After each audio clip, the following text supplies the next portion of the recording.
Hi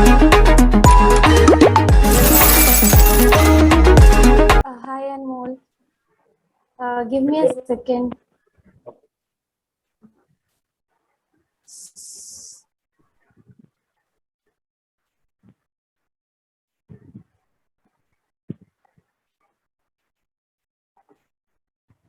hello. Interesting आवाज आ रही है आप हाँ. यस. करते हैं मतलब अभी मतलब 1-2 मिनट में स्टार्ट करते हैं लेट एवरीवन जॉइन अभी कर रहे हैं ओके लोग ओके. हम्म. आई थिंक पता नहीं आपको तो वैसे 50-60 हो जाते हैं पता नहीं कम हुए हैं आज अच्छा.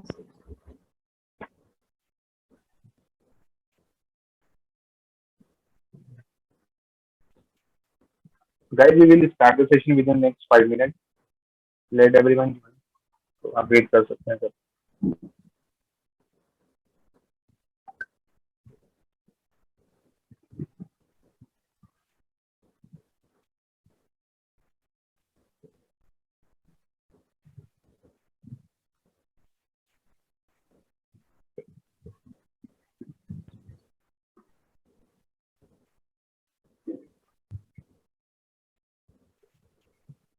before starting the session let me give you all a brief instruction regarding how we are going to proceed initially I will ask to her some general questions thereafter I will open the floor to all so that you can unmute your mic and ask your any question in between if you have any doubt you can ask in the comment section. So this is the way we are going to proceed for the next 1 hour. तो कोई भी अगर meeting में destruction होता है you can join through the same link फिर start करते हैं रिकॉर्डिंग अवेलेबल करा देंगे बाकी व्हाट यू से सृष्टि आवाज आ रही है आपको हाँ. Yeah. I am saying yeah start we करते कैन हैं स्टार्ट. हाँ. Yeah. You can provide the recording to yeah fine. Srishti first of all heartiest congratulations to you thank you so much. Better if you introduce yourself to all Sorry, I'm not able to hear you properly. it would be better if you introduce yourself to all the participants. Hi everyone, my name is Srishti Singh and I have secured All India Rank 180 in CSE 2021. And about my background, I am from Bareilly and I have done my schooling from Kendra Vidyalaya NER. And after that, I have done my graduation in BSc Computer Science from SRM University, Chennai. And before this attempt, I had given 5 attempts and total 4 mains and 3 interviews. So this was my last attempt. So that was a quite long journey. So what keeps Yeah. you going during this whole journey? Actually, when I started, so I was very clear that I want this in life. I want to do this. Or my motivation. The motivation was my parents first, and after that, when I started my journey, so the way we study things and then we compare with the ground realities. So for me, that why civil services, वो बहुत strong हो गया. Slowly, I understood कि what is ground reality, what we study, and I started relating with daily life things. So I felt that this is what I want to do whole life. So for me, every time whenever I failed in my previous attempts, I used to think ki why I want to start again. So for me, even after 3 4 attempts, I sometimes I felt I want to give up, but then again I told you my why was very clear. So that is why, like, I after fifth attempt I dropped 1 year, and I thought, okay, again I will give myself 1 year to think, do I really want it, or do I really want to contribute to the society? So again I got the same answer, and then I continued. Okay. So like dealing with the uncertainty of this exam, according to you, is it necessary to have any plan B or one can entirely go single-minded for these 5 to 6 attempts? It is like it differs from person to person. I feel it is our own perception, our own belief, because I feel if we go practically, अगर practically देखा जाए तो plan B होना चाहिए. But in my case, I did not have plan B. I was so sure that I will clear it. So sometimes I also felt I'm being overconfident, but it was not overconfident confidence. It was my own self belief. But at the same time, I feel that we should not be like we are just giving attempts after one attempt, and then we are not thinking, are we improving? For example, in my case, I used to analyze myself where I went wrong and where I went right, because if I went right and I reached an interview, it means I have some qualities. So analyze भी करना है. Eight the same time आपको खुद की qualities देख के decide करना होगा कि आपको प्लान बी की जरूरत है या नहीं है. And what is your own character. अगर आप बहुत जल्दी चीजों को लेके डिप्रेस हो जाते हैं, then have a plan B, so that आप ऐसे लाइफ में डिमोटिवेट ना हो. तो इसका कोई ऐसे क्लियर आंसर नहीं है. आपको अपने अकॉर्डिंग प्लान बी रखना है और नहीं रखना है. So moving to the strategy part, like around Mhm. 305 days are left for 2023 prelims. So what would you suggest any particular timeline for the beginner? सी अभी अगस्त मंथ स्टार्ट होने वाला है, and I just we have proper 10 months. Properly we have 10 months for prelims, so I feel still there is lot of time left. So first a person, anyone who is preparing, अभी जो time है उसको optional और mains को दीजिए. Next 3-4 months optional को इतना strong कर लीजिए, क्योंकि कई बार मैंने ऐसे एक्सपीरियंस भी देखे हैं, जब प्रीलिम्स आने वाला होता है तो वो ये बोलते हैं कि अभी प्रीलिम्स आने वाला है, मैं पढ़ के क्या करूं, because I am not prepared for mains. तो एनीवेज प्रीलिम्स क्लियर हो जाएगा तो मेंस तो मेरा नहीं होगा. So you have already decided it, तो अभी तो nobody can help you. So you have time now. तो अभी 3-4 months अच्छे से ऑप्शनल को इतना स्ट्रॉन्ग कर लीजिए कि अगर आपको लगे कि अभी आज एग्जाम लिखना हो तो I can write something. Optional पे फोकस करिए. 4 months, see 3 months is very ideal. 4 months अपना ऑप्शनल को दीजिए. फिर उसके बाद प्रीलिम्स की प्रिपरेशन स्टार्ट करिए. प्रीलिम्स अभी बहुत डिफरेंट हो गया है, तो उसकी प्रिपरेशन भी उसी हिसाब से होनी चाहिए. तो अगर आप मतलब आपने 2-3 अटेम्प्ट दिए हैं, तो फिर आप 2 महीने पहले स्टार्ट कर सकते हैं. अगर नहीं दिए तो आई वुड सजेस्ट कि एटलीस्ट 4 to 5 months देने में कोई बुराई नहीं है, क्योंकि प्रीलिम्स है वो स्टेज जो मतलब काफी एस्पिरेंट्स को पहले ही रेस से बाहर कर देता है. तो आपको उसको लाइटली तो बिल्कुल नहीं लेना है. Okay. So as you mentioned regarding the prelims, so any particular strategy regarding the prelims? So you have more experience. See, I cleared four prelims, so I feel that in 2 prelims which I did not clear. So उसमें क्या गलती हुई थी? First prelims में ये गलती हुई थी कि I did not solve test papers. I thought अभी बहुत सारा रिवीजन करेंगे तो टेस्ट पेपर्स की जरूरत नहीं है. So in second attempt I cleared. So this was the change in my strategy. What I would suggest कि आपको दोनों चीजों को बैलेंस करना है.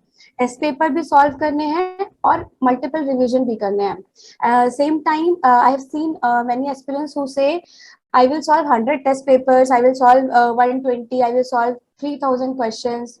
Like this, they set a quantity wise target रख लेते हैं कि ये करना है. ऐसा नहीं करना. आपको क्वालिटी जो है वो कॉम्प्रोमाइज नहीं करनी. आप 10 टेस्ट पेपर करो, बट वो 10 को आप एनालाइज करो कि आप कहाँ गलत जा रहे हो. 2 टाइप की गलतियां होती है. इधर you have lack of knowledge और you are not reading the question properly. तो आपको फाइंड आउट करना है कि आपका जो क्वेश्चन गलत हुआ है वो लैक ऑफ नॉलेज की वजह से गलत हुआ है, या आपने बहुत हरी में सॉल्व किया है, या आप कुछ वर्ड्स मिस कर रहे हो. तो ये सब अगर आप फाइंड आउट नहीं करते हो तो कोई पॉइंट नहीं है कि आपने 3000 सॉल्व किए या 5000. तो अगेन आई वुड सजेस्ट कि टेस्ट पेपर के मामले में भी जो अभी एक हो गया है कि नहीं इतने टेस्ट पेपर्स करने हैं, ऐसा नहीं है. आप कितने भी करें. I have seen people who are solving only 5 test papers and they are clearing, and I have seen who are solving 100, they are also clearing. तो आप अपना जो टारगेट है वो अपने हिसाब से रखिए, बट टेस्ट पेपर्स और रिवीजन दोनों को बैलेंस करके चलिए. ऐसा नहीं होना चाहिए कि सिर्फ एक ही चीज को टारगेट कर रहे हैं और अल्टीमेटली फिर रिजल्ट नहीं आ रहा है. तो दोनों को बैलेंस करना है. Okay. So moving to the main strategy part. So what would you suggest, especially for the ethics? Like I will ask later regarding the GS 1 to 3, but especially for Okay. the GS 4. Like according to me, like till December, we must complete optional and ethics and essay. Yeah. What would you suggest regarding that? You are asking about ethics, I guess. Yes, GS 4. Yeah. So, in ethics paper, see, I have given 4 mains. In 3 mains, I scored decent marks in ethics. So I feel कि I can tell a bit more about ethics. Ethics का जो strategy है वो बहुत simple and sorted रखना है first of all. And इस पे भी ध्यान देना है, ज्यादातर aspirants ये ethics से भागते हैं. उनको लगता है कि completely different है, कोई सोच नहीं है, ये नहीं है, वो नहीं है, तो मतलब ethics को avoid करते हैं last moment के लिए. ऐसा नहीं है. आई वुड सजेस्ट, अगर आप पहली बार मेंस लिखने जा रहे हैं तो एथिक्स के लिए 12 to 15 days अगर आप प्रॉपरली पढ़ते हैं इनफ. उसके बाद आपको 2-2 दिन का रिवीजन करना है. एंड हाउ, पहले क्या करना है कि आप मार्केट से किसी भी टॉपर के या फिर किसी भी इंस्टीट्यूट के या कोई बुक्स हैं एक दो, जैसे लेक्सिकन है and many toppers have written books, तो उनके किसी की एक बुक लेके आइए और वहां से सारी डेफिनेशंस अपनी लैंग्वेज में उसको पढ़ने के बाद, मैं एम्फेसाइज कर रही हूँ अपनी लैंग्वेज इसलिए क्योंकि अगर आपने समझा नहीं है तो आप उसको केस स्टडीज में यूज नहीं कर सकते हैं. तो अपनी लैंग्वेज में मैं क्या करती थी कि एक पेज पे एक डेफिनेशन लिख लेती थी और उस पेज को पूरा ब्लैंक छोड़ के नेक्स्ट पेज पे दूसरी डेफिनेशन. उसके बाद मैं क्या करती थी, सेकंड रीडिंग के लिए मैं दूसरे किसी टॉपर की नोटबुक लेके आती थी और वहां से इधर डेफिनेशन अगर कुछ डिफरेंट है तो, और नहीं तो केस स्टडी और एग्जाम्पल उसमें उस डेफिनेशन के नीचे ऐड करना स्टार्ट कर देती थी. इससे क्या होता है, आपका जो नोट्स है वो जो आपने पेज छोड़ा है उसमें आप काफी एग्जाम्पल्स लिख सकते हैं और उसी डेफिनेशन के नीचे. और अगर आप कंफर्टेबल हैं तो ऑनलाइन नोट्स भी बना सकते हैं. मैं usually hand written notes prefer करती थी. तो आप ऐसे करके मेरे 50 to 60 पेज के नोट्स हो गए थे. उसके बाद मैं जितनी बार रिवाइज करती थी मैं गूगल करती थी उससे रिलेटेड कोई, एक बेटर इंडिया करके वेबसाइट है, उस पे जो भी आईएएस ऑफिसर्स हैं, आईपीएस ऑफिसर्स हैं या फिर कोई और जिन्होंने कुछ इम्प्रूवमेंट किया है सोसाइटी में, उनके एग्जाम्पल्स होते हैं, वहां से बेटर इंडिया से उठा सकते हैं या आप गूगल कर सकते हैं. तो वहां से जो एग्जाम्पल्स है वो लाके ऐड करते रहिए और कभी भी ऐसे क्विक फिक्स पे मत जाइए कि कुछ भी कहीं से मुझे रेडीमेड एग्जाम्पल मिल जाए, क्योंकि वो सबके पास है. तो अल्टीमेटली आप एंड अप करेंगे वही सेम जो सब लिख रहे हैं. तो आपकी अंडरस्टैंडिंग के बेसिस पे वो एग्जाम्पल्स लिख लीजिए और फिर आप जो है केस स्टडी सॉल्व करना स्टार्ट करिए और ट्राई करिए जो भी वर्ड्स एथिक्स में है, जो भी सिलेबस में वर्ड्स हैं और जो भी एग्जाम्पल्स आप ऐड कर रहे हैं उनको आप कैसे ना कैसे केस स्टडी में इंक्लूड करिए. केस स्टडी का मतलब वही है, वहां पे आपका पर्सनल ओपिनियन इतना ज्यादा नहीं पूछा जा रहा कि आप सिर्फ पर्सनल ओपिनियन, पर्सनल जो ओपिनियन है आपका that should be based on जो भी आपका एथिक्स का सिलेबस है. तो जब आप सिलेबस से रिलेट करेंगे तो यू विल गेट मार्क्स. तो ऐसा कुछ ट्राई करिए एथिक्स के लिए. Okay. So, with any particular example you want to suggest that not making you suggested regarding the ethics, like we have uh, values like belief during the initial phase of the ethics syllabus, we have values like belief हो गया, values हो गया, attitude, aptitude, हाँ. dimension of hmm. it, consequence of it.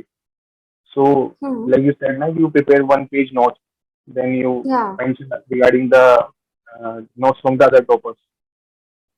So, वो कैसे करते you थे? See, I told, I used to see, one thing is that I have like habit of reading newspaper.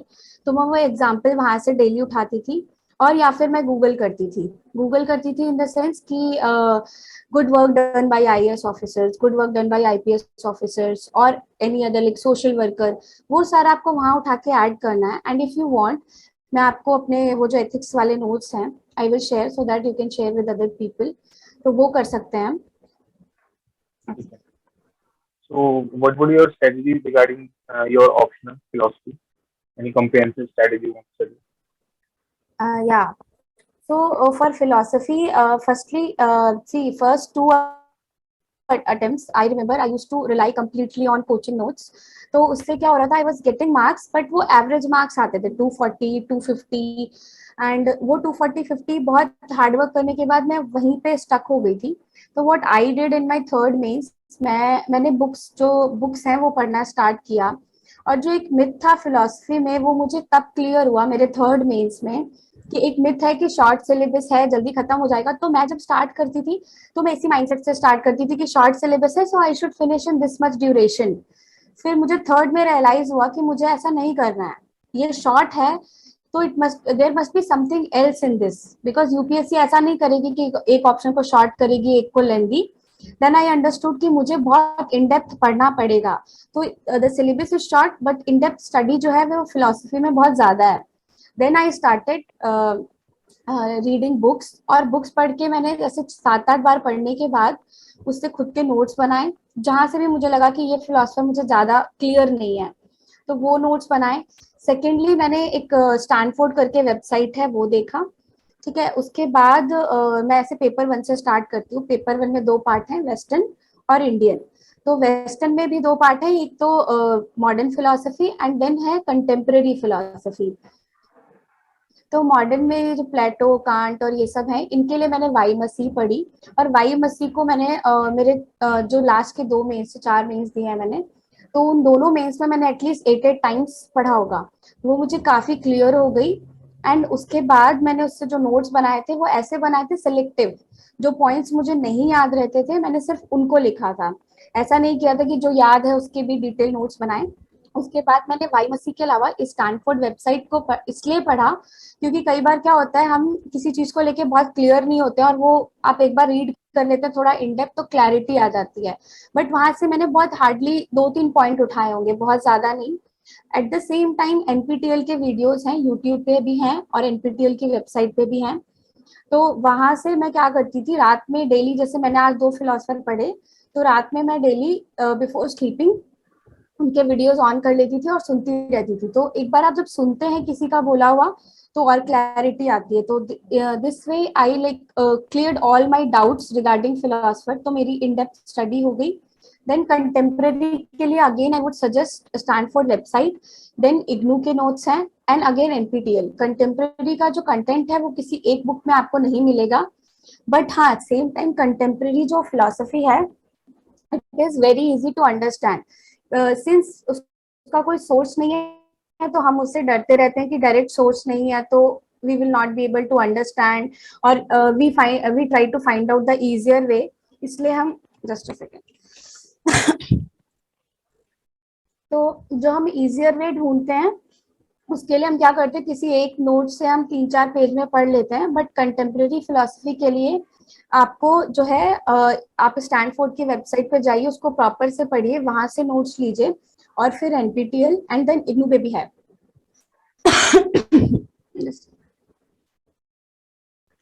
This is all about contemporary. फिर Indian philosophy आती है. Indian में 2 parts जो भी हैं, 2 बुक्स मैंने पढ़ी हैं. उसमें है C D Sharma and Datta and Chatterjee. So जो दत्ता एंड चैटर्जी है उस बुक में वो बहुत सिंपल वे में लिखा हुआ है और उसके जो फुटनोट्स हैं उस फुटनोट्स में सूत्रास लिखे हुए हैं. तो मैंने क्या किया था कि वो जो सूत्रास थे वो स्टिकी नोट्स पे लिख के रखे थे और मैं डेली उन सूत्रास को पढ़ती थी. तो इंडियन फिलोसफी मैंने ये ऐड किया. And apart from this paper 2 में जो है वो मैंने बहुत सिंपल स्ट्रैटेजी रखी थी. I am so sorry. तो You can paper take your 2 में time. थैंक्स.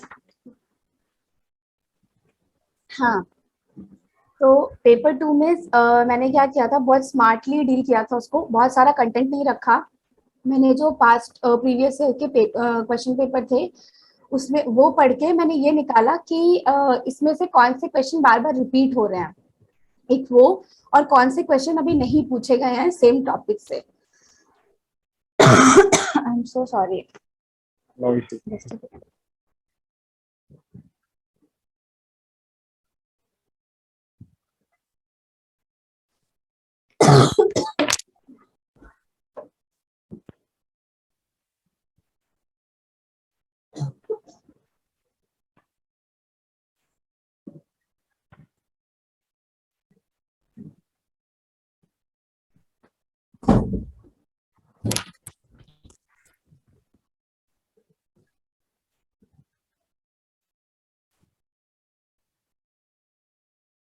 हाँ, sorry for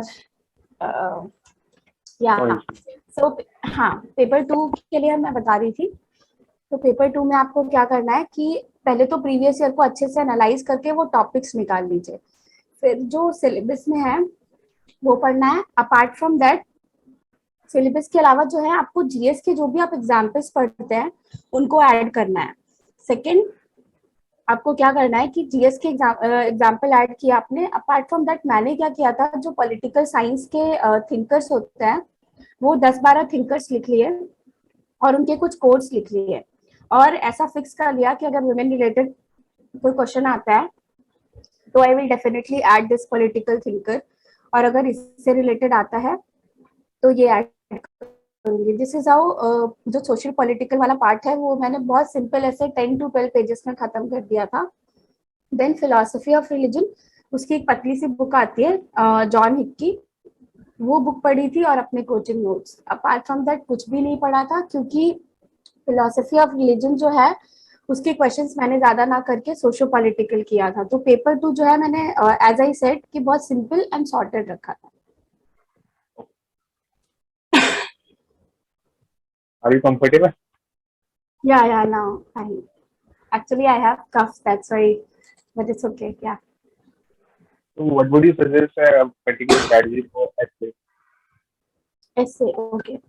See, for essay I would suggest कि पहले तो आपको अगेन जो प्रीवियस ईयर क्वेश्चन पेपर है वो देखना है, क्योंकि लास्ट 2-3 ईयर से ऐसे पेपर का जो जिस तरह से क्वेश्चन पूछे जा रहे हैं वो बहुत डिफरेंट हो गया है। तो और मेजॉरिटी जो है वो ये सोचती है कि क्वेश्चन जो है फिलोसफिकल है। तो first of all again it is a myth, philosophical पूरा कंप्लीटली नहीं है, I would say. Why? Because अगर आप ये सोचते हो कि ये ऐसे ये कोट लिखा हुआ है और मुझे इस पे फिलोसफिकल जो है ऐसे लिखना है, ऐसा नहीं है। अगर आप ऐसा करते हो तो आपका ऐसे वन डायमेंशनल हो जाता है। तो आपको क्या करना है, उस ऐसे को एक्सप्लोर करना है इन डिफरेंट डायमेंशंस। पहले क्या होता था कि ऐसे डायरेक्टली पूछते थे तो लोग लिख लेते थे social political, economical, environmental, then legal, international relation से रिलेट कर देते थे। अब आपको ये डायरेक्टली करने को नहीं मिलेगा, आपको ये सारी चीजें इनडायरेक्टली करनी। आप ऐसे नहीं लिख सकते सोशली पॉलिटिकली, ये जो वे था वो अब वर्क नहीं करा, इसलिए लोग सोच रहे हैं ऐसे डिफरेंट हो गया। ऐसा नहीं है। आप जब ब्रेनस्टॉर्मिंग करते हैं तो इन जो ये टॉपिक्स हैं इनको इसी वे में एक्सप्लोर करिए कि ये जो कोट है वो सोशली आप कैसे रिलेट कर सकते हैं। यहाँ पे आपको डायरेक्टली लिंकेज नहीं मिलेगा, आपको लिंकेज बनाना पड़ेगा।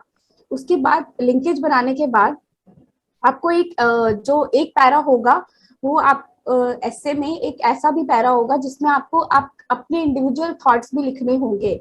वो इसलिए लिखने होंगे क्योंकि इसीलिए वो शायद यूपीएससी कोड्स दे रही है कि आपकी जो पर्सनैलिटी है वो ऐसे के थ्रू रिफ्लेक्ट हो, और डेफिनेटली वो इतने ड्यूरेशन में रिफ्लेक्ट करने लगती है। एंड एक डायमेंशन जो है कोड से आप क्या अंडरस्टैंड कर रहे हैं, then what I used to do कि मैं उसको बीच में लिख के अलग अलग डायमेंशन में एक्सप्लोर करने के बाद ऐसे डायरेक्टली नहीं लिखती थी कि मतलब ऐसे जो होता है फ्लो बिगड़ जाता है अगर आप ऐसा करेंगे कि पॉलिटिकली ऐसा है, सोशली ऐसा है, ऐसे में फ्लो नहीं आता है। तो फ्लो इज फर्स्ट थिंग। अगर आपके ऐसे में फ्लो नहीं है तो वो ऐसा लगेगा कि आपने पॉइंट्स रटे हुए थे और आपने सब वन बाय वन चिपका दिया। ऐसा नहीं करना है। पहले तो आप इंट्रो में, हाँ एक और चीज, ऐसा ये भी नहीं करना है कि आप किसी टॉपर के ऐसे को कॉपी करें। इसलिए क्योंकि हम क्या करते हैं, हम टॉपर्स के ऐसे देखते हैं और हम सोचते हैं हमें ऐसा ही लिखना है, तो आपकी ओरिजिनलिटी खत्म हो जाती है। आपको अपनी ओरिजिनलिटी मेंटेन करनी है, सेम टाइम आपका कंटेंट इंप्रूव करना है, and eight the same time flow भी अच्छा होना चाहिए। और आपकी जो लैंग्वेज है वो सिंपल होनी चाहिए। सिंपल इन द सेंस, अगर 8th क्लास के बच्चे को भी आप अपना ऐसे देते हैं तो उसको समझ आना चाहिए। वो सारा कैसे होगा, अगर आपकी ओरिजिनलिटी मेंटेन हो रही है और आपकी खुद की लैंग्वेज है तो वो सारा मेंटेन हो जाएगा। थर्ड थिंग, ऐसे को पूरा एक डायमेंशन में लेके मत जाइए। जैसे कुछ लोग क्या करते हैं, जैसे इस बार जैसे आया real is rational, rational is real, तो वो पॉलिटिकल साइंस में भी वो जो कोट है हेगल का यूज होता है और फिलोसफी में भी। तो कई एस्पिरेंट्स ने क्या मिस्टेक की कि वो एक ही डायमेंशन में अपने ऑप्शनल के डायरेक्शन में ले गए उसको। वहां पे आप मार्क्स फेच नहीं कर सकते हो, क्योंकि वो एग्जामिनर को समझ में आ जाएगा कि इन्होंने ये जो है इनका ये ऑप्शनल है और एक ही डायरेक्शन में जा रहा है। तो आपको उसको डायमेंशंस को एक्सप्लोर करना है डिफरेंट वे में, एंड देन आपको एक एक के बाद एक। अब उसमें क्या है, कनेक्ट कैसे करना, कनेक्टिंग वर्ड्स ढूंढ लीजिए। जैसे मोर ओवर, हाउ एवर, ये सारे वर्ड्स लेके आप एक पैरा को दूसरे पैरा से कनेक्ट करते चलिए। फोर्थ थिंग, आपका जो कंक्लूजन है, आई फील कि वो इंट्रो से थोड़ा कनेक्ट होना चाहिए। अगर आपने कुछ इशू उठाया है इंट्रो में तो कंक्लूजन में उस इशू को एड्रेस करके आप वो जो लूप ओपन कर रहे हैं उसको क्लोज कर दीजिए। तीसरी चीज, अगर कोई इशू जैसे प्रॉब्लम चैलेंजेस आपने बताए हैं तो एंड करते टाइम पॉजिटिव नोट पे लाके उसके सॉल्यूशंस दीजिए। And it is not necessary कि हर बार आप 2-3 कोट अपने ऐसे में डालें, again it is a myth. अगर फ्लो में कोट आ रहा है तो लिखिए, otherwise go with the flow. जरूरी नहीं है कि आपने कोट रटे हैं तो वो बस वहां पे लिखने हैं, ये भी एक मिस्टेक होती है, हम सोचते हैं हम कोट नहीं लिखेंगे तो हमारा ऐसे खराब हो जाएगा। तो this is how you have to write an essay. Okay. Also, one thing I want to mention, like कि अगर मीटिंग अभी खत्म होता है ना within 7 minutes, so you can join through the same link. So उसमें अपन डाउट्स ले लेंगे जितने भी लोग हैं यहाँ पे. Okay okay. So history like दिसंबर तक अभी 150 और 180 डेज लेफ्ट है अभी दिसंबर तक. So what would you suggest a strategy for the working professionals? Like उनके पास like including me, अपने पास रहता है लाइक हार्डली 7 to 8 आवर्स रहता है, तो उसमें we can do optional ethics and more to more like revision of current affairs. So अगर जो अपना GS2 और GS3 बचता है, सो वो कैसे टैकल किया जाए, because for that in the top 100 और like something we have to do हाँ like more multiple revision and answer right. So वो कैसे सजेस्ट करना चाहिए? हाँ, so for working professional I would suggest, क्योंकि इसमें क्या होता है आपके पास टाइम कंस्ट्रेंट है, और एनीवेज जैसे आप बोले आप 7 to 8 आवर्स निकाल सकते हैं या कोई भी वर्किंग प्रोफेशनल निकाल सकता है, तो 7 to 8 आवर्स इनफ होते हैं, बिकॉज आप कोई भी एक काम बहुत देर तक नहीं कर सकते। अब उसमें क्या करना है, हमें मैनेज करनी है चीजें कैसे। जैसे GS1 है, तो जब आप प्रीलिम्स के लिए GS1 पढ़ते हैं उसी टाइम पे आप मेंस के लिए GS1 के कुछ नोट्स बना लीजिए। कुछ नोट्स मतलब जैसे कल्चर पढ़ रहे हैं तो पेंटिंग्स के ऊपर बना लिया, फिर या फिर वो रॉक आर्किटेक्चर पढ़ रहे हैं तो रॉक आर्किटेक्चर के ऊपर 1 पेज लिख के रख लिया। क्योंकि मेंस में जो GS1 में क्वेश्चन आते हैं वो मोस्टली ऐसे ऐसे होते हैं कि अगर आपने प्रीलिम्स के लिए अच्छे से प्रिपेयर किया तो आप लिख सकते हैं, बट प्रॉब्लम कहाँ आती है, क्योंकि हम क्या सोचते हैं GS1 में हमने प्रीलिम्स के लिए पढ़ा है तो हमें जरूरत नहीं है सेपरेटली कुछ पढ़ने की, तो हम ऐसे ही चले जाते हैं।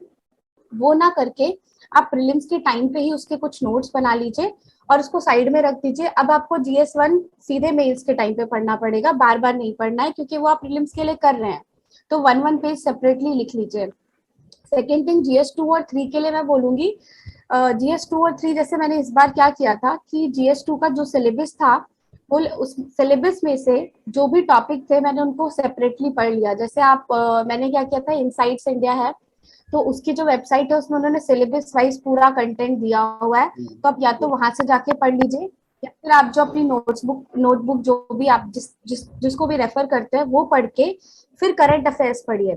उससे क्या होगा, हम यूजुअली क्या करते हैं GS2 में सिर्फ करंट अफेयर पढ़ के मेंस के लिए जाते हैं, तो क्या होता है जो हमारे स्टैटिक पार्ट, अब एग्जाम में तो अभी दोनों पूछ रहे हैं, sometimes they are asking static, sometimes they are asking current affairs, तो आप किसी एक को ना पढ़ के, जो भी वर्किंग प्रोफेशनल है मैं उनके लिए बोल रही हूँ कि जब आप प्रीलिम्स के लिए पढ़ते हैं सेम टाइम ऑनलाइन नोट्स, क्योंकि आपके लिए वो ज्यादा इजी रहेगा, सिलेबस वाइज मेंस का कंटेंट सेपरेट करके जाइए, क्योंकि वो सेम है ऑलमोस्ट, बट मेंस के टाइम पे आपको सिर्फ वही पढ़ना है। तो वो जो टॉपिक्स है जैसे सेंटर स्टेट रिलेशन है, ऑब्वियसली वो मेंस में पूछा जा सकता है, तो वो अलग कर दिया। अब जब आप मेंस के लिए प्रिपेयर करेंगे तो आपके पास ऑलरेडी जो सिलेबस वाइज कंटेंट है वो रेडी है, अब आपको बस करंट अफेयर्स ऐड करना है। सेम वे जब आप इकोनॉमिक सर्वे, बजट और ये सारी चीजें प्रीलिम्स के लिए पढ़ते हैं तो उसमें जो मेन स्पेसिफिक पॉइंट है या फिर कोई डेटा है वो सारा अलग लिखते जाइए। जैसे मैं क्या करती थी, GS3 में बहुत सारा हमें डेटा लिखना होता है, जैसे आप कोई भी चीज कोट कर रहे हैं कि फीमेल लेबर फोर्स पार्टिसिपेशन इतना है या फिर एग्रीकल्चर का कंट्रीब्यूशन इतना है, एम्प्लॉयमेंट इतना है, तो वो सारा डेटा एक पेज पे अलग अलग लिखते जाइए, पेज या फिर online notes what ever you prefer. तो उसमें जो है आप एक अलग 10 पेज के आपके हार्डली होंगे, वो डेटा कलेक्ट करते जाइए। प्रीलिम्स का पढ़ते टाइम हम क्या करते हैं, प्रीलिम्स का सेपरेट पढ़ते हैं और मेंस का अलग, प्रीलिम्स के टाइम पे इनको सेपरेट करते जाइए। अब जब आप GS3 पढ़ेंगे मेंस के लिए तो आपके पास ये डेटा रेडी है, अब जब आप टेस्ट लिखने जाएं तो उसको रिवाइज करके फिर जाइए, और जैसे आपने कोई पॉइंट लिखा किसी एस्से के लिए या फिर GS3 के किसी आंसर के लिए लिखा, वहां पे डेटा जो है वो कोट कर दीजिए। इससे आपका जो है जो आंसर है वो बहुत ऑब्जेक्टिव बन जाता है फर्स्टली, और जैसे आपने कोई बात कही तो वो जस्टिफाई हो जाती है, जिसमें आप मतलब थोड़ा स्मार्टली प्रिपेयर कर सकते हैं। सेम GS2 में मैं क्या करती थी, सुप्रीम कोर्ट के जजमेंट्स जब हम प्रीलिम्स का पढ़ रहे होते हैं तो काफी आर्टिकल्स आते हैं, जजमेंट्स आते हैं, तो उनको भी सेपरेटली लिखती रहती थी। और फिर जब मैं मेंस का टेस्ट सीरीज में जब भी पेपर लिखने जाती थी तो उनको रिवाइज करती थी। उससे क्या होता है, आपका आंसर एक्चुअली वैल्यू एडिशन वही है। हम वैल्यू एडिशन के लिए जाके बाहर जो इतने सारे नोट्स लेते हैं, बल्कि बल्कि वो नहीं करना है। और then economic survey is very important, मुझे लगता है वो जरूर पढ़ना चाहिए। या तो आप, अगर आपसे नहीं उतना बल्कि डॉक्यूमेंट पढ़ा जा रहा है तो आप समरी पढ़िए, बट GS3 के लिए इकोनॉमिक सर्वे को आप जितना कोट कर सकते हैं और नीति आयोग को प्लीज उसको ट्राई करिए, बिकॉज वो आपके, आप ऐसा मान के चलिए कि वो आपको 5-10 मार्क्स का जो है वो इंक्रीज इजीली दे सकता है। तो this is how like I feel working professional को थोड़ा स्मार्टली सेलेक्टिव चीजें पढ़नी चाहिए। Okay. So I think I should address the next question after resuming this meeting. क्योंकि 1 मिनट बचा है. हम्म Other thing I want to ask, like, according to you, what were your mistakes and take away from this whole journey? हाँ, सो सी मेरी जो mistakes थी, first ये थी, first attempt में आई टोल्ड यू कि मैंने टेस्ट पेपर्स नहीं किए। सेकंड में मैं इंटरव्यू तक गई, बट मुझे लगा वो जो अटेम्प्ट था मेरा, आई स्टिल फील कि वो बेस्ट अटेम्प्ट था, बट वहां पे जो प्रॉब्लम हुई, लैक ऑफ कॉन्फिडेंस। मुझे ये डाउट आने लगा था कि कहीं ऐसा तो नहीं है कि मतलब गलती से हो गया मेरा, तो मैं इंटरव्यू दे रही हूँ तो I won't be able to compete with other people, I am not that much capable. तो वहां पे मुझे लगा कि एक वहां पे आपका एक अच्छा सर्कल होना बहुत जरूरी है, जो आपको मोटिवेट करता रहे कि नहीं, यू डिजर्व दिस। बिकॉज मुझे अभी भी लगता है कि वहां जो मार्क्स आए थे मेरे, वो बहुत अच्छे थे सेकेंड मेंस के हिसाब से। तो मुझे लगता है एक तो आपका एक अच्छा सर्कल होना चाहिए, बहुत ज्यादा नहीं होना चाहिए, तो एक वो मिस्टेक, सो दैट आपको मोटिवेशन मिले कि yes you deserve it, this is how you have to prepare. Then again, third prelims I did not clear. It was due to lack of confidence again. I felt that somehow I cleared mains and then I gave interview. फिर वो नहीं हुआ तो मैं ऐसा सोचने लगी कि नहीं, शायद मैं डिजर्व नहीं करती थी। So even after I prepared very well for the prelims and I used to get very good marks in prelims test series, I did not clear it. So I feel that यहाँ पे बहुत सारी factors होते हैं, आपकी study, आपका hard work, आपका discipline, आपकी कंसिस्टेंसी। अपार्ट फ्रॉम दैट जो अदर फैक्टर्स होते हैं वो ये आपका माइंडसेट एग्जाम में कैसा है। जैसे प्रीलिम्स में आई have seen many people who prepare very well, यहाँ पे जो मल्टीपल फैक्टर्स होते हैं उसमें आपका जो माइंडसेट है, आप एग्जाम में जाते हैं वो मैटर करता है। तो जो मैंने फाइंड आउट किया अपने लास्ट अटेम्प्ट तक, वो ये, जब आप प्रीलिम्स देने जाते हैं आपका माइंडसेट बहुत मैटर करता है। And strategy in the sense how you are going to attempt paper, क्योंकि पेपर कैसा भी आ सकता है। तो फर्स्ट ऑफ ऑल अपने माइंड को इसके लिए प्रिपेयर करिए कि पेपर में कुछ भी आए, I have prepared well, and you have to prepare well. After that only you will get this kind of confidence. तो पहले आपकी प्रिपरेशन अच्छी होनी चाहिए, उसके बाद आपका माइंडसेट ऐसा होना चाहिए कि आई हैव प्रिपेयर्ड वेल, मैंने अच्छा किया है, तो ऑब्वियसली पेपर कैसा भी आए तो I will be able to attempt it. इस माइंडसेट के साथ आपको जाना है। एंड देन एक बोलते हैं ना कि आपकी सोच जो है वो ऐसी होनी चाहिए कि कुछ भी क्वेश्चन मेरे सामने आएगा तो आई विल सॉल्व इट। ऐसे डर के नहीं जाना है कि अरे यार ये आ गया, मैंने तो ये पार्ट पढ़ा ही नहीं, अभी जो पढ़ना है पढ़ लिया, हो गया आपके साइड से। क्योंकि प्रीलिम्स जो लास्ट 2 प्रीलिम्स मैंने भी दिए हैं, मुझे पता है कि काफी कुछ चेंज हो गया है। तो इसको क्लियर करने के लिए माइंडसेट बहुत इंपॉर्टेंट है, इसीलिए बोलते हैं द डे मैटर्स। तो वो उस दिन के लिए आप प्रिपेयर होइए। अपार्ट फ्रॉम प्रिपरेशन, उस दिन के लिए रोज सोचिए कि अगर आज मेरा प्रीलिम्स है तो this is how I will solve. Then जब आपके हाथ में पेपर आ जाता है तो आपके कई बार ऐसा होता है कि 15 क्वेश्चन स्टार्टिंग के आपके बहुत टफ होंगे, तो उसको देख के पैनिक नहीं करना है। आपको ये समझ लेना है कि ये जो 15 क्वेश्चन है ये ऐसे आए हैं मेरे सेट में, जो स्टार्टिंग में टफ आ गए बाद में इजी होगा, ऐसा सोच के आप आराम से सॉल्व करिए। क्योंकि ये मेरे साथ 18 में हुआ। एंड मैंने जो थी अपनी नर्व्स ऐसे होल्ड करके रखी थी, मैं समझ गई थी कि मेरा जो सेट है उसमें फर्स्ट 15 साइंस एंड टेक है, and I was not able to solve, but still I scored good, क्योंकि वो मैंने खुद को कंट्रोल किया कि नहीं, I can do it. Same way prelims को आपको ऐसे हैंडल करना है। मेंस जो है it's all about your preparation and strategy. आप वही परफॉर्म करेंगे जो आपने लास्ट 50-60 डेज में, 90 डेज में प्रिपेयर किया है। तो उसके लिए आपकी स्ट्रैटेजी अच्छी होनी चाहिए। सेम टाइम आपको बैलेंस करना है रिविजन्स प्लस आपका जो टेस्ट पेपर्स है उसको भी ओवरडू नहीं करना है। एक आप 5 ही टेस्ट पेपर लिखिए, 4 ही लिखिए जीएस के, बट उसको एनालाइज करके फिर नेक्स्ट लिखिए। ये हो गया इसका। और ऑप्शनल के लिए ऐसा कुछ करिए कि जो लास्ट आपको 5 डेज मिलते हैं बीच में, उसमें आप अपने ऑप्शनल को 1 या 2 बार देख पाए। तो उसके लिए इधर you go for short notes, और जो भी आपको लगता है हाईलाइट करके आप रख सकते हो वो करिए, सो दैट वो 5 डेज में आप रिवाइज कर पाओ। Okay. Someone asked in the comment section regarding what was your revision strategy. Sorry, revision strategy. Yeah. Someone asked in the, like Ashwini asked in the comment section. या so regarding revision strategy, मेरा जो था वो mix रहता था। First मैं क्या करती थी, किसी कोई पार्ट्स होते थे जो मैंने बहुत बार पढ़े, जैसे polity Laxmikanth, obviously I have given 6 attempts, तो काफी बार पढ़ लिए, तो मैं उसके नोट्स नहीं बनाती थी, तो मैं हाईलाइट करके रखती थी, वो उसके थ्रू मेरा रिविजन होता था। एंड मैं क्या करती थी, जैसे अगर मैंने 6 डेज में लक्ष्मीकांत खत्म किया है, तो मैं ट्राई करती थी कि नेक्स्ट टाइम जब मैं रिविजन करूं तो 4 डेज में कंप्लीट कर लूं मैं उसको। तो ऐसा कुछ रखती थी, भले वो 4-4.5 डेज हो जाए, बट मैं एक टारगेट रखती थी कि 4 डेज में कर लूं। या फिर स्पेक्ट्रम है, अगर मैंने 5 डेज में खत्म किए, तो मैं ट्राई करती थी स्पेक्ट्रम थोड़ी जल्दी हो जाती है तो उसको 3 डेज में खत्म करूं। तो this is how you have to do. And आप जो है मिक्स रखिए स्ट्रैटेजी। कई बार ऐसा क्या होता है, हम बहुत बेसिक चीज के नोट्स बनाने बैठ जाते हैं and we end up wasting so much of time. तो आपको उसमें भी सेलेक्टिव रहना है, नोट सिर्फ उसी के बनाइए जिसका आपको लगता है कि ये चीजें मैं बार बार भूल जाती हूँ या भूल जाता हूँ, तो उनके नोट्स बना के रखिए। अपार्ट फ्रॉम दैट, जो लास्ट मोमेंट रिवीजन होता है उसमें मैं अपने अपने लिए क्या करती थी, जो चीजें मैं, जैसे हिस्ट्री, हिस्ट्री में मेरा कॉन्फिडेंस थोड़ा कम रहता था, तो मैं हिस्ट्री रिवाइज करती थी। आपको अगर लगता है कि आप पॉलिटी में थोड़े वीक हैं, तो लास्ट 3-4 डेज में आप पॉलिटी रिवाइज करिए। तो this is how I use to revise. And mains के लिए भी अगेन मेरी मिक्स स्ट्रैटेजी रहती थी।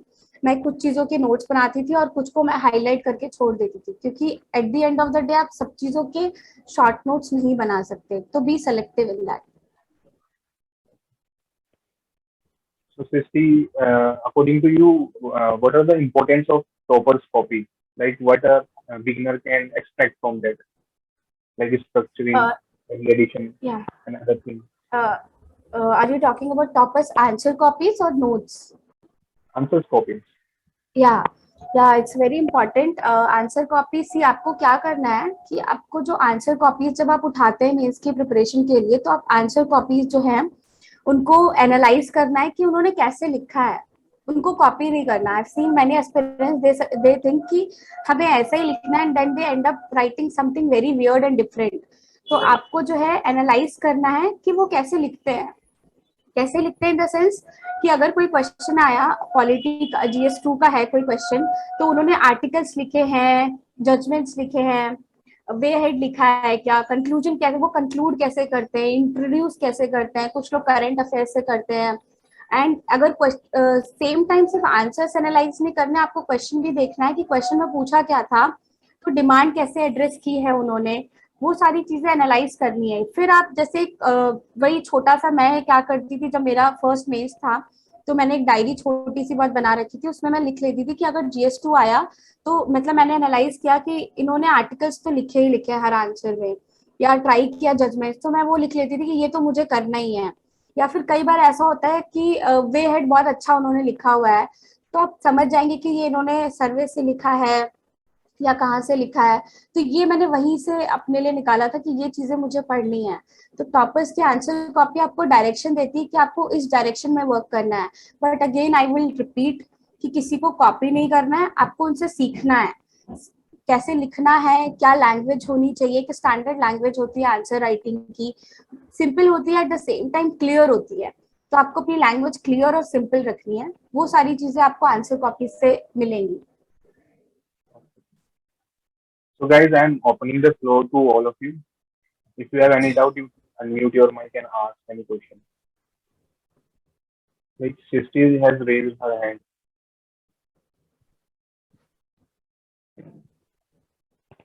किसी को कुछ पूछना है, you can ask. Hello, ma'am. Hi. Ma'am, first of all, congrats. Thank you so much. Ma'am, I have 4 questions. So can I ask? Yeah, sure. Is it necessary to read each and every line of NCERT after first or second reading, or according to syllabus will work? See first of all you don't have to read all the NCERTs, तो ऐसा कोई fix rule नहीं है आपको सारी NCERT नहीं पढ़नी है. Eight the same time I will say geography की एनसीईआरटी जो है वो लाइन बाय लाइन पढ़ लीजिए, क्योंकि वो ज्यादा है नहीं. और अगर आप सी फर्स्ट और सेकंड रीडिंग में आपकी अंडरस्टैंडिंग होती है बट आपको याद नहीं रहता, तो हमें यहाँ पे प्रैक्टिकली लेनी है चीजें. थर्ड फोर्थ रीडिंग में भी आप लाइन बाय लाइन पढ़िए, पर जो बाकी एनसीईआरटीज हैं जो बहुत इंपॉर्टेंट नहीं है, उन एनसीईआरटीज को आप स्किप करके सिर्फ हाईलाइट वाले पॉइंट्स पढ़ सकते हैं. Ma'am, my second question says test should be taken when? Means after the completion of whole syllabus or in between to check the progress? First of all if you are talking about prelims test papers, तो I would से कि बीच बीच में solve करते रहिए, क्योंकि उससे आपको idea लगता है कि जो आप पढ़ रहे हैं वो राइट डायरेक्शन में जा रहा है या नहीं. At the same time mains test papers I would suggest कि पहले एक बार एटलीस्ट सिलेबस पूरा होने दीजिए. और नहीं तो जैसे आपने GS2 का अगर सिलेबस पूरा कर लिया, क्योंकि ये तो पॉसिबल नहीं है कि आप पहले सारे सिलेबस पूरा करें फिर स्टार्ट करें. आप ऐसा कर लीजिए, जैसे GS2 का पूरा कर दिया तो GS2 का एक टेस्ट लिख के देख लीजिए, GS1 कर लिया तो उसका लिख के देख लीजिए, ऐसे डिवाइड कर लीजिए. होल सिलेबस का वेट करेंगे तो sometimes you will also feel demotivated, but हाँ एक बार तो सिलेबस पूरा कर लीजिए. और अगर आपने पहले अटेम्प्ट दिया हुआ है तो फिर आप साथ साथ ही टेस्ट पेपर लिखते रहिए, क्योंकि अगर पहले अटेम्प्ट दिया है तो obviously you will be having some idea. तो फिर आप अगर ये सोचेंगे कि हर बार मैं सिलेबस खत्म होने के बाद लिखूं, तो ना तो सिलेबस खत्म होगा ना टेस्ट पेपर्स. तो आपको ये देखना पड़ेगा कि आपका अटेम्प्ट कौन सा है. फर्स्ट है तो डेफिनेटली एक बार पूरा पढ़ के फिर स्टार्ट करिए, otherwise you can start now only. Ma'am, third is how to develop personality during preparation. Personality you are talking about? Yes, ma'am. या सो उसके लिए दो तीन चीजें करनी है. First, newspaper reading. उससे क्या होता है कि आपकी जो अंडरस्टैंडिंग है इशूज से रिलेटेड वो बिल्डअप होती है. आप किसी भी, जैसे हम कुछ पढ़ते हैं बुक में, तो आप उनके उसको एनालाइज कर सकते हैं. आपकी पर्सनालिटी तभी बिल्डअप होती है जब आपके खुद के ओपिनियंस होते हैं, और खुद के ओपिनियंस बेस्ड ऑन फैक्ट्स. ऐसे नहीं कि आप खुद के ओपिनियंस कुछ भी बोल रहे हैं. फैक्ट्स के बेसिस पे आपके जो ओपिनियन होंगे वो बिल्ड होंगे. Second, I am so sorry. Second, आपका जो सर्कल है, जो भी आपके 2-3 फ्रेंड्स हैं, वो ऑब्वियसली अच्छा होना चाहिए आपकी पर्सनालिटी डेवलप करने के लिए. अगर आपके सर्कल में कंप्लीटली डिफरेंट लोग हैं तो somewhere it affects your personality.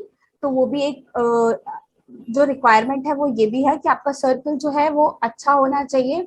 जरूरी नहीं है वो यूपीएससी से रिलेटेड हो, कुछ भी हो सकता है, बट पॉजिटिव होना चाहिए जो आपकी लाइफ में कुछ ऐड कर रहा हो. थर्ड, अगर आपको पब्लिक स्पीकिंग में कुछ लगता है कि I am not able to speak in front of people but I am good, I know, I have opinions, I have knowledge, उसके लिए आप कुछ नहीं, बहुत बेसिक चीज जो हमें बचपन से बोली जाती है वो है मिरर के सामने बोलना. तो वो स्टार्ट कर सकते हैं.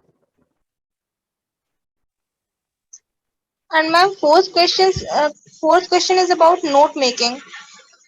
Yeah. There are two parts of note making. First is the topics which I tend to forget whenever I remember it, or when the time comes of giving test, I'm not able to memorize it. And the second is like everyone does, consolidating the whole topic into 1 to 2 pages. So which should I prefer? See again, इसकी कोई fix जो है वो criteria नहीं है. आप दोनों करेंगे और बैलेंस करेंगे. Which you tend to forget वो तो लिखना ही लिखना है आपको, क्योंकि वो आप बार बार भूलते हैं. सेकेंड, कंसोलिडेशन सिर्फ उनका करना है जो टॉपिक एक्चुअली आपको लगता है कि ये टफ है या फिर ऑप्शनल है, उसको कंसोलिडेट करना है, क्योंकि ऑप्शनल जो होता है वो बहुत वास्ट होता है. तो अगर आप कंसोलिडेट नहीं करेंगे तो जो 5 डेज है उसमें आप रिवाइज नहीं कर सकते. And you are seeing optional का रोल कितना ज्यादा होता है हमारे मार्क्स में, वो करना है. अपार्ट फ्रॉम दिस, जैसे आप कुछ पढ़ रहे हैं, GS2 का कोई करंट अफेयर का टॉपिक है और आपको लगता है it is related to static syllabus और इसके बहुत हाई चांसेस है मेंस में आने के, तो उनको आप कंसोलिडेट कर लीजिए। बट सेम टाइम आप स्टैटिक का कुछ पढ़ रहे हैं जो आपको 90% याद है, उसमें आप सिर्फ वो ही लिखे जो आप भूल जाते हैं। Okay, ma'am. Thanks a lot, ma'am. या Any other doubt, guys? Smiti, Roy, Isha. Good morning, ma'am. Sorry. हाय, good morning. Yes, Rohit, go ahead. या Rohit. Good morning, ma'am. Ma'am, या first Rohit, of all, good morning. ma'am, first of all, thank you very much for conducting this session. You welcome. Ma'am, I am beginner. Ma'am, I want to ask कि economics के लिए कौन सा NCERT 11 से शुरू कर सकते हैं और ज्योग्राफी 11 12 की सफिशिएंट है?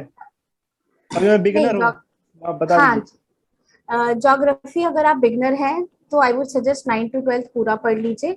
अपार्ट फ्रॉम दिस एक जीसी लियोंग बुक है, वो देख लीजिए, ये सफिशिएंट है।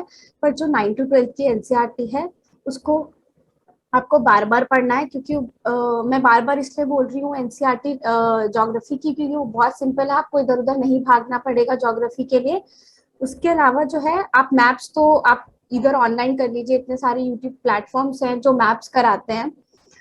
उसमें और एक एडिशन करिए कि मैप जो है आप डेली, अगर आप बिगिनर हैं तो डेली 10 मिनट्स करिए। आप ये मत सोचिए कि प्रीलिम्स के पहले मैं 2 दिन सिर्फ मैप करूंगा। Again I have seen people जो बोलते हैं 1 day I have dedicated to map. अगर वो इतना इजीली 1 डे में आप रिमेम्बर कर सकते तो फिर तो things would have been very easier for everybody.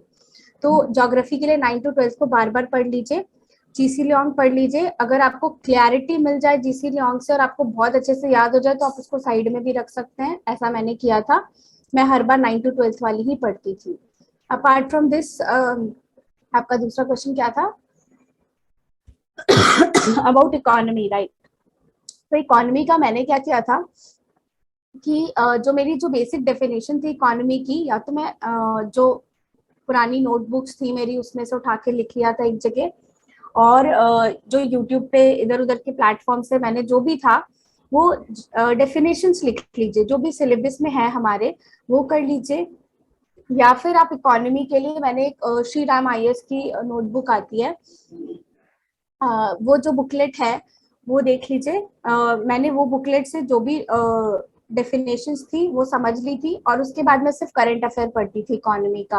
आप क्या कर सकते हैं, अगर आप बिगिनर हैं, आपको क्लैरिटी नहीं है डेफिनेशंस में, तो डेफिनेटली एनसीईआरटी पढ़िए, क्योंकि उसमें बहुत इजी वे में जीडीपी, नेशनल इनकम बहुत क्लियरली समझाया है। वो an introduction to macro economics करके एक एनसीईआरटी है, वो पढ़ लीजिए। उस जब आपको क्लैरिटी मिल जाए तो आपको बार बार उसको पढ़ने की जरूरत नहीं है।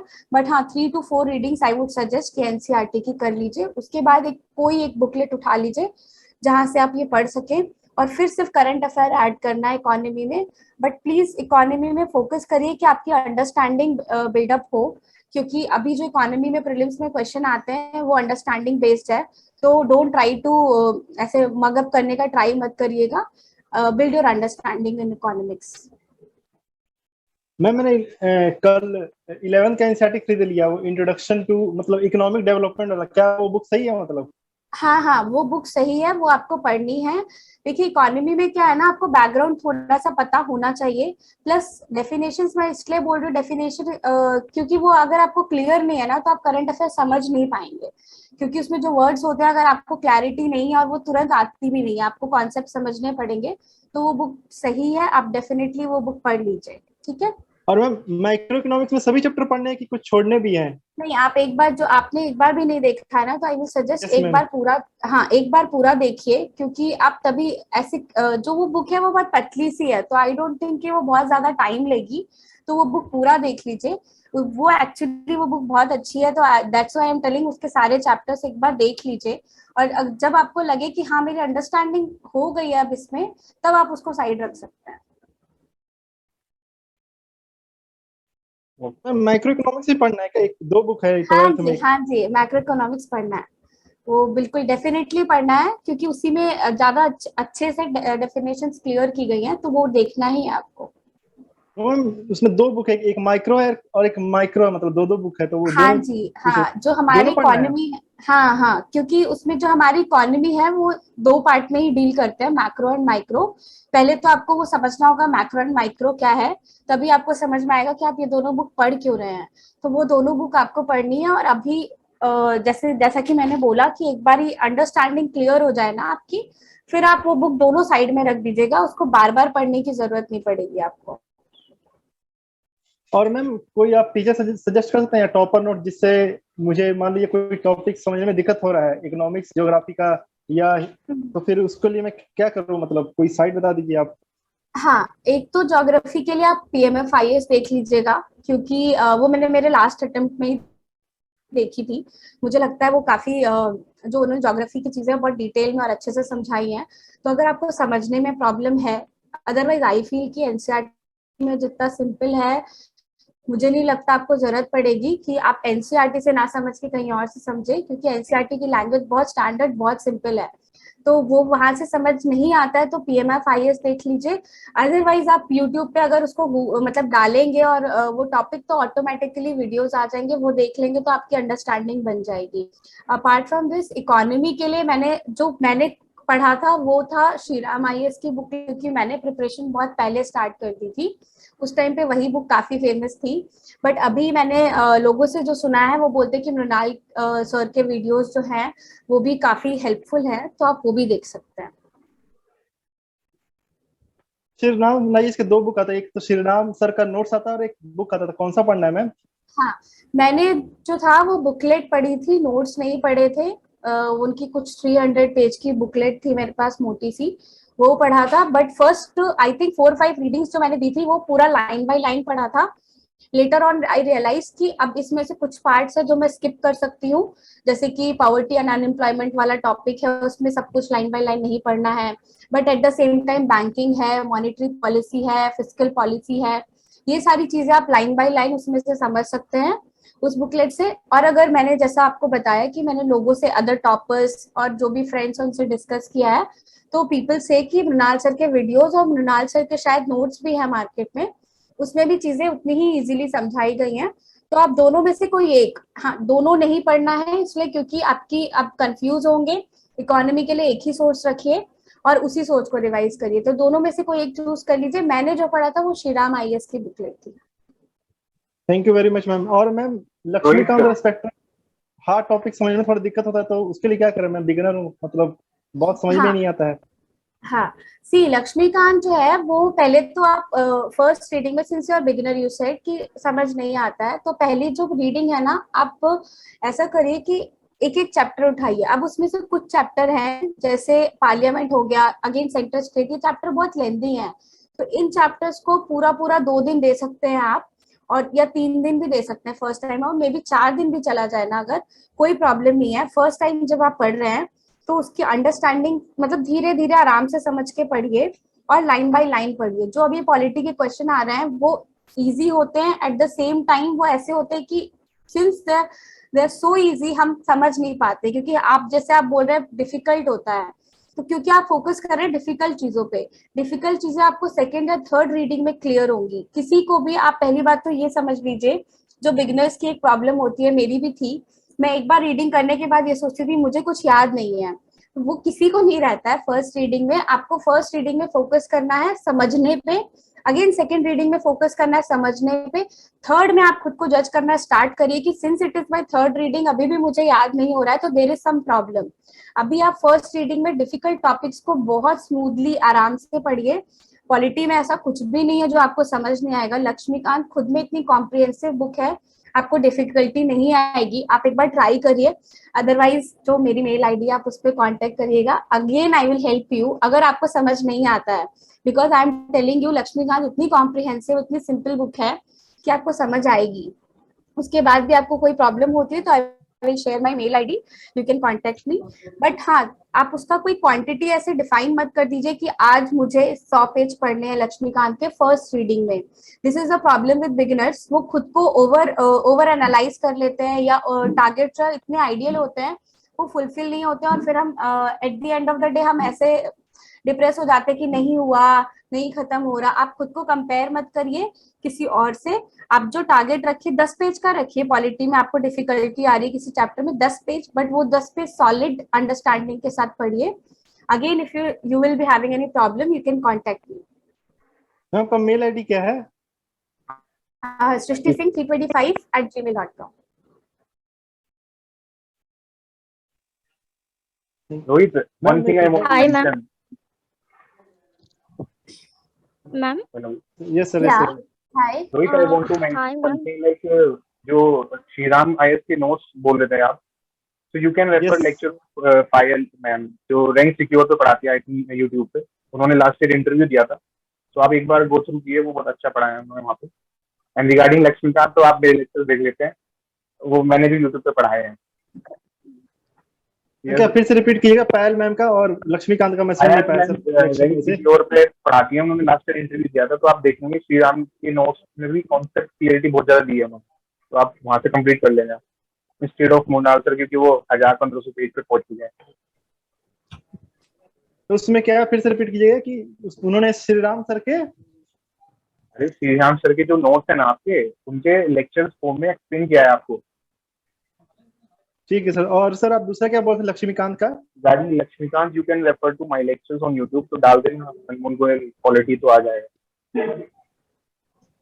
सर आपके चैनल पे ही, वो 10M एक्सपर्ट चैनल पे ही? Guys, any other doubt you है? मैम एनी नोट्स और कुछ टॉपर नोट्स में हम लोग फॉलो कर सकते हैं क्या, जो आपने फॉलो किए थे जीएस के लिए या प्रीलिम्स के लिए? हाँ, टॉपर्स नोट्स में ऐसे फिक्स नहीं सोच के नहीं जाती थी मार्केट में कि इसी पर्टिकुलर टॉपर के लिए है। मैंने GS4 के लिए डेफिनेटली उठाए हैं। एक तो शायद अतुल गर्ग सर के लिए थे नोट्स, हैंड रिटन नोट्स थे मार्केट में, और उनके जो नोट्स थे मैंने उससे एग्जाम्पल्स उठाए थे। और उसके अलावा जो प्रीवियस अटेम्प्ट में अगर उठाए होंगे तो आई एम सो सॉरी, मुझे याद नहीं है। बट हाँ, डेफिनेटली मैं मार्केट जाती थी और सोचती भी थी कि मुझे इस पर्टिकुलर टॉपर के लेने हैं, या फिर ऐसा नहीं कि उन्हीं से रिवाइज करना है, मैं खुद के बनाती थी, but at the same time मैं उससे हेल्प लेती थी।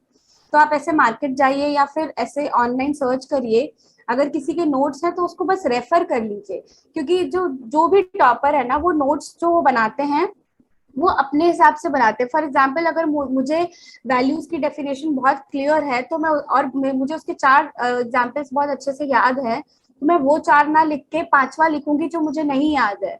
तो इसलिए मैं बार बार बोलती हूँ कि आप किसी को भी कंप्लीटली ऐसे मत करिए कि सिर्फ जो इन्होंने पढ़ा है वो हम पढ़ेंगे, क्योंकि वो डिफरेंट है, उनकी नंबर ऑफ अटेम्प्ट्स डिफरेंट हैं, तो उनके नोट्स भी ऑब्वियसली डिफरेंट होंगे।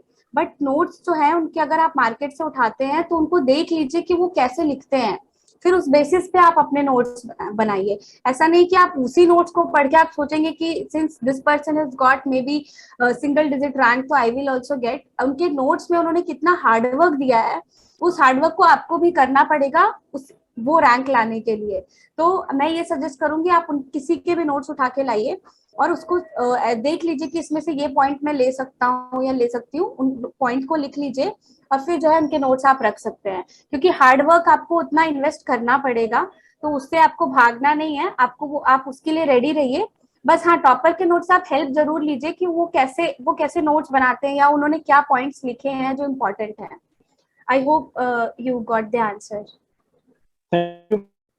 और ma'am previous year question analysis कैसे करना है? जैसे मैंने लास्ट 25 इयर्स का बुक खरीद के लेके आया हूँ, उसमें मैम सिर्फ इंडियन पॉलिटी लिख के छोड़ दिया, उसमें तो सेग्रीगेट किया नहीं है टॉपिक वाइज की कॉन्स्टिट्यूशन या पर्टिकुलर चैप्टर से कितने क्वेश्चन आए हैं।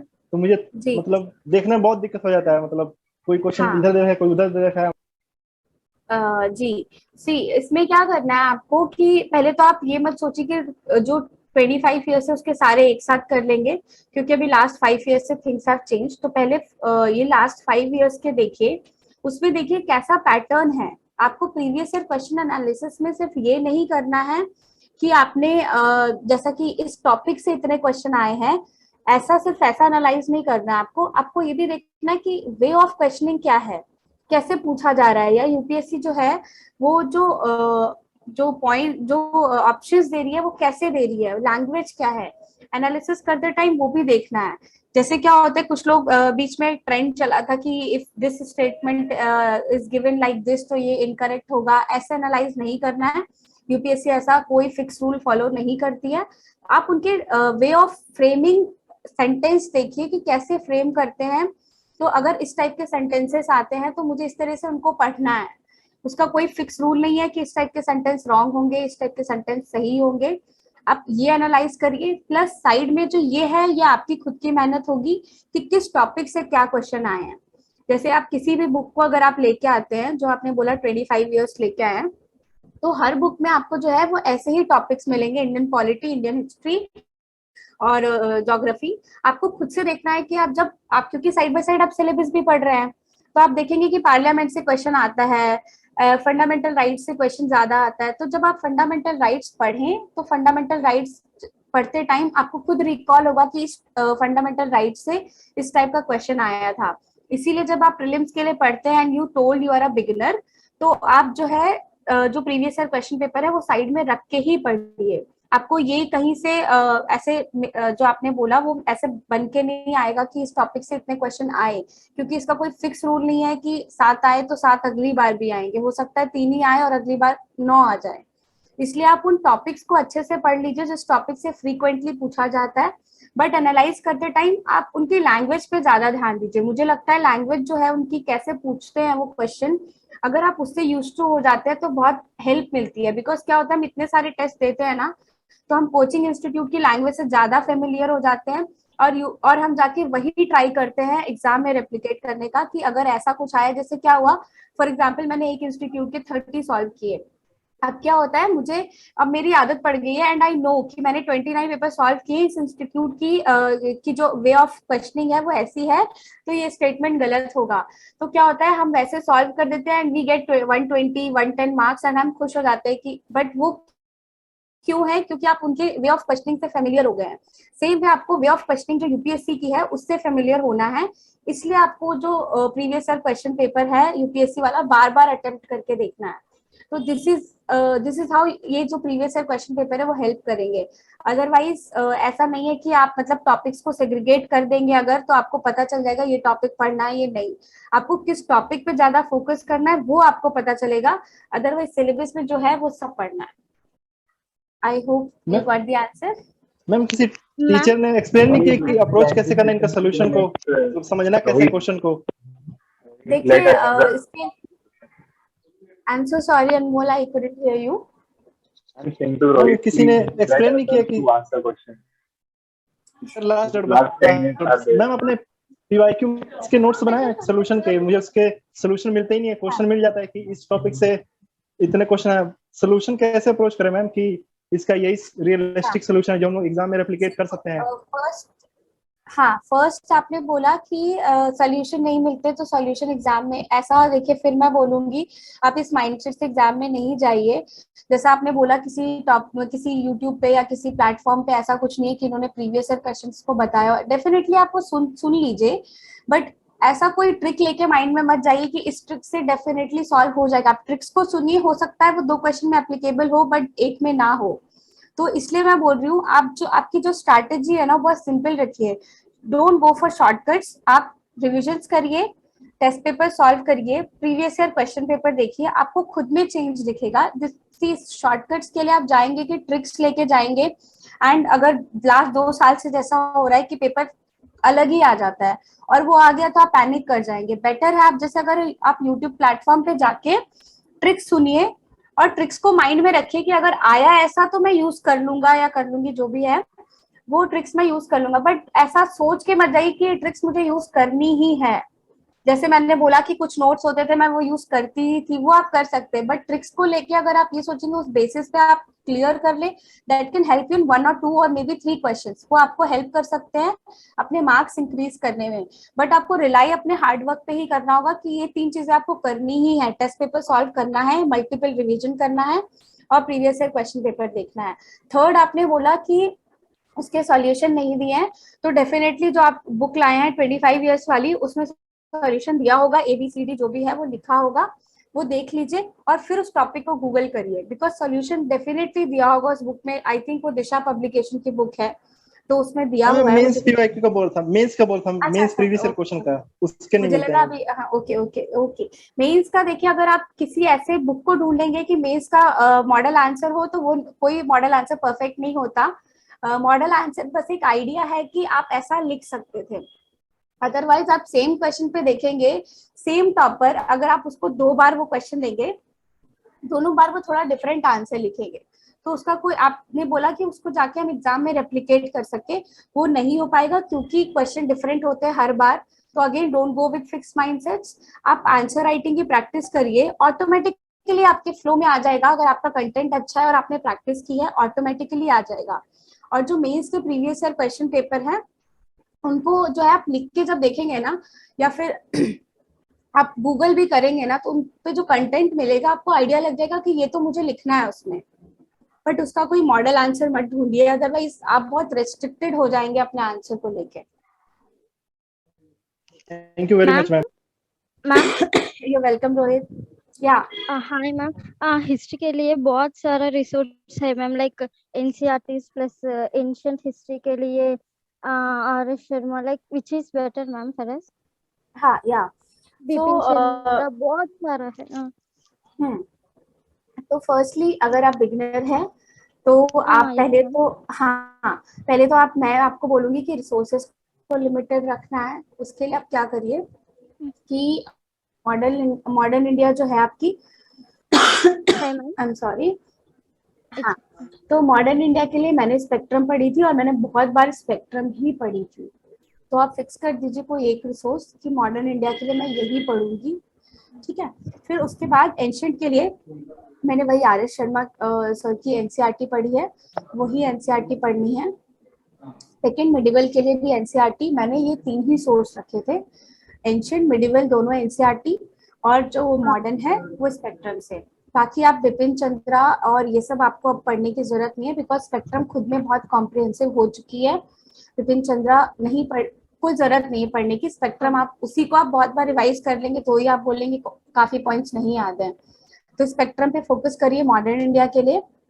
अपार्ट फ्रॉम दिस, हिस्ट्री में देखो जो क्वेश्चंस आते हैं वो या तो सबके लिए बहुत डिफिकल्ट होते हैं या सब कर सकते हैं। तो हिस्ट्री में आपको मल्टीपल सोर्सेस नहीं रखने, आप अपने एक सोर्स पर रिलाई करिए और उसी को पढ़ते जाइए, ठीक है। अगर आप मतलब आपका ये सारा सोर्स जब पूरा हो जाए, तो आप फिर तमिलनाडु की जो स्टेट बोर्ड की बुक्स हैं वो देख सकते हैं, सो दैट आपका जो कंटेंट है वो इनरिच हो जाए। अदरवाइज आप ये 3 फर्स्ट अटेम्प्ट के लिए सिर्फ यही 3 रखिए, मुझे लगता है इसके multiple revisions will help you.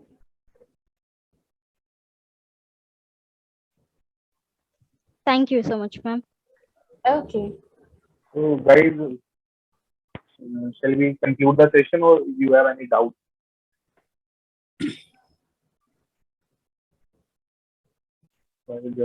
What should be a schedule 10 days before the exam? Ma'am? What? Vinod, can you repeat your question? What should be a schedule 10 days before the exam, ma'am? Okay, so 10 days before exam मैं क्या करती थी, 10 days जो भी last के 10 days होते थे, पहले तो मैं ट्राई करती थी जो भी मैंने पढ़ा है मैं उसको रिवाइज करूं। अपार्ट फ्रॉम दैट, जैसा कि मैंने बोला कि मैं प्रीलिम्स में ये रिकॉल करती रहती थी कि जब मेरे सामने पेपर आएगा तो मैं कैसे अप्रोच करूंगी। Approach in the sense first reading में क्या करूंगी, सेकंड में क्या करूंगी, थर्ड में। इससे क्या होता है, बार बार इस चीज को आप रिपीट करते हैं तो आपके जो कॉन्शियस माइंड है ना उसमें मतलब जो आप फीड करते रहते हैं कि कितना भी टफ क्वेश्चन आएगा I will deal like this, तो वो आप मेंटली प्रिपेयर हो जाते हैं। और ये बहुत इंपॉर्टेंट है 10 डेज बिफोर एग्जाम कि आप डेली एटलीस्ट 10-15 मिनट्स बैठ के सोचें कि this is how I will give my I will attempt paper. Then revision मैंने बताया जैसा। थर्ड में क्या करती थी, कई बार ऐसा होता है 10 डेज बिफोर एग्जाम की वी स्टार्ट डाउटिंग आवरसेल्व्स, तो उस टाइम पे मैं क्या करती थी, मैं एक पेपर उठा लेती थी और बहुत कैजुअली उसको सॉल्व करती थी। Casually why I am telling, उसको स्ट्रेस लेके नहीं सॉल्व करती थी, बिकॉज आपको समझ में आ जाता है कि अभी you are not feeling good about yourself, तो उस टाइम पे एक पेपर उठा लीजिए और सिर्फ 50 क्वेश्चन सॉल्व कर लीजिए, उससे आपका माइंड चेंज होगा। एट द सेम टाइम आप हो सकता है कि आप कुछ ऐसा ऐसा पढ़े जो आपको एग्जाम में हेल्प कर जाए, और वो टाइम जो 50 क्वेश्चन का है वो आपको रिलैक्स करेगा।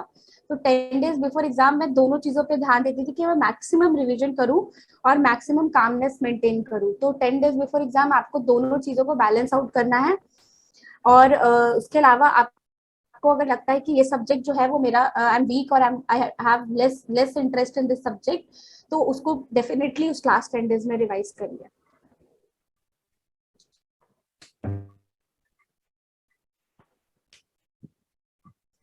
विनोद, आई होप मैम बस लास्ट मैम, मुझे न्यूज़पेपर पढ़ने में बहुत टाइम लग रहा है, तो उसका कुछ सोल्यूशन नहीं है? मतलब समझ में नहीं आ रहा है, न्यूज़पेपर सब बोलते हैं पढ़ने के लिए फर्स्ट अटेम्प्ट बिगिनर हाँ, में। जी। और ma'am last question, effective study कैसे करना है? जैसे मैं भी 8 घंटा पढ़ रहा हूँ, जो टॉपर है वो भी 8 घंटा पढ़ा, फिर हम दोनों में अंतर क्या है? मतलब जिनका सिलेक्शन होता है, जिनका नहीं होता है, उसके पास भी सेम टाइम है, और मैं भी 2 साल तैयारी कर रहा हूँ, वो भी 2 साल तैयारी कर रहा है, और मैं भी सेम मटेरियल पढ़ रहा हो हूँ। सकता है वो 6 साल से कर रहा हूँ मेरी तरह।